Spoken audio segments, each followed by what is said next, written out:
Au Rayon X vous présente cette semaine des images issues de la recherche contre la sclérose en plaques. Pour mesurer l'inflammation intracérébrale, évaluer l'atteinte neuronale ou encore comprendre les mécanismes biologiques des lésions caractéristiques de la maladie, les chercheurs ont désormais recours à la tomographie par émission de positons.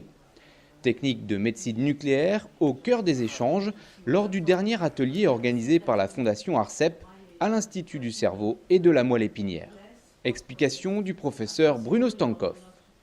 Ce qu'il faut comprendre, c'est que la sclérose en plaques, c'est une maladie très complexe avec plusieurs mécanismes. Il y a un mécanisme dont on sait qu'il est lié aux lésions, qui est un mécanisme d'atteinte des gaines de myéline, mais il y a aussi une atteinte en dehors de ces lésions qu'on ne voit pas bien à l'IRM, qui peut être une atteinte des neurones, qui peut être une atteinte inflammatoire un petit peu diffuse, disséminée dans tout le système nerveux. On sait ça à partir des études pathologiques, mais on ne sait pas le mesurer en IRM. Et donc la tomographie émission de positons, ça peut répondre à ces questions. L'exemple que vous voyez ici, c'est une technique que nous avons développé il y a quelques années maintenant, en partenariat avec le CEA et notre équipe, notamment le docteur Bodini qui a travaillé dessus, qui permet de mesurer spécifiquement le contenu myélinique des lésions en question. Et on peut voir que certaines lésions, vous en voyez une ici, qu'on avait observée sur l'IRM, est caractérisée par une baisse de ce signal. Ça veut dire qu'il y a une perte de la myéline, parce que c'est une imagerie spécifique de la myéline, donc elle est démyélinisée. Et puis d'autres lésions sont caractérisées par un peu moins de baisse de signal, qui suggérerait que soit elles sont moins démyélinisées, soit, et ce qui nous intéresse encore plus, elles ont été remyélinisées. Il y a eu un processus de réparation au sein de ces lésions qui a été visualisé.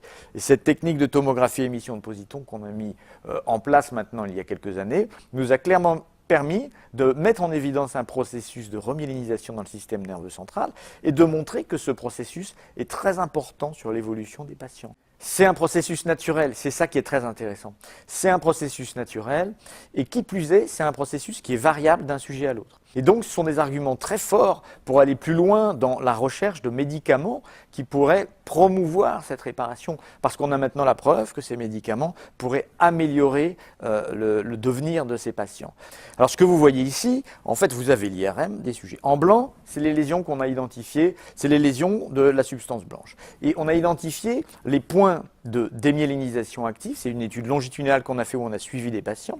En rouge, vous avez les endroits dans ces lésions qui vont se détruire, qui vont se démyéliniser. Et puis en bleu, vous avez les points dans ces lésions où il va survenir une remyélinisation au cours du temps. C'est une étude qu'on a fait sur une période assez courte de 4 mois. Ce qui est très intéressant sur cette image, c'est que vous voyez bien que les deux sujets ont des points rouges. Donc les deux sujets vont avoir de la démyélinisation au cours de leur évolution. En revanche, le sujet représenté ici à gauche a très peu de points bleus, donc très peu de réparation. Alors que ce sujet, représenté à droite, a beaucoup de points bleus, beaucoup de réparation. Ce qui est très intéressant, ce qu'on a observé, c'est que ce profil de patient évolue de manière moins satisfaisante, avec plus de séquelles et plus de handicaps neurologiques à terme. Ce profil de patient évolue très bien, avec très peu de séquelles. À terme, ce serait de faire ce qu'on appelle une médecine personnalisée ou de précision, c'est-à-dire d'adapter en fonction du profil des patients la bonne thérapeutique dont ils ont besoin. Est-ce qu'ils ont besoin d'un traitement qui va remyéliniser ou un traitement qui va lutter contre l'inflammation ou un traitement qui va protéger leurs neurones? Parce que nous avons aussi développé des techniques d'imagerie qui mesurent l'inflammation ou qui mesurent l'atteinte des neurones dans cette maladie. Je peux vous montrer aussi un dernier type d'image qui montre en fait une autre région du cerveau, qui sont les régions qu'on appelle le cortex. Et là, vous avez une image spécifique de ces régions corticales. Vous voyez, on n'a pas de marquage dans la substance blanche et on a un marquage dans les régions de substance grise. Et on s'est aperçu, alors ça c'est une étude, c'est l'une des premières études qu'on avait fait en tomographie émission de positons. Cette étude d'ailleurs avait été soutenue par la Fondation ARCEP aussi, ce qui a permis de lancer toute la thématique, ce qui était très important pour nous. Et vous voyez qu'avec cette technique, en mesurant l'atteinte des neurones dans la sclérose en plaques, on a pu démontrer qu'au-delà des lésions démyélinisantes, il existe une composante neuronale dans la maladie qui touche le cortex et qui probablement explique une partie de la pathologie, notamment la survenue de troubles cognitifs dans la maladie. C'est la fin de cette émission, merci de votre fidélité. Au Rayon X vous donne rendez-vous le mois prochain pour découvrir de nouvelles images médicales.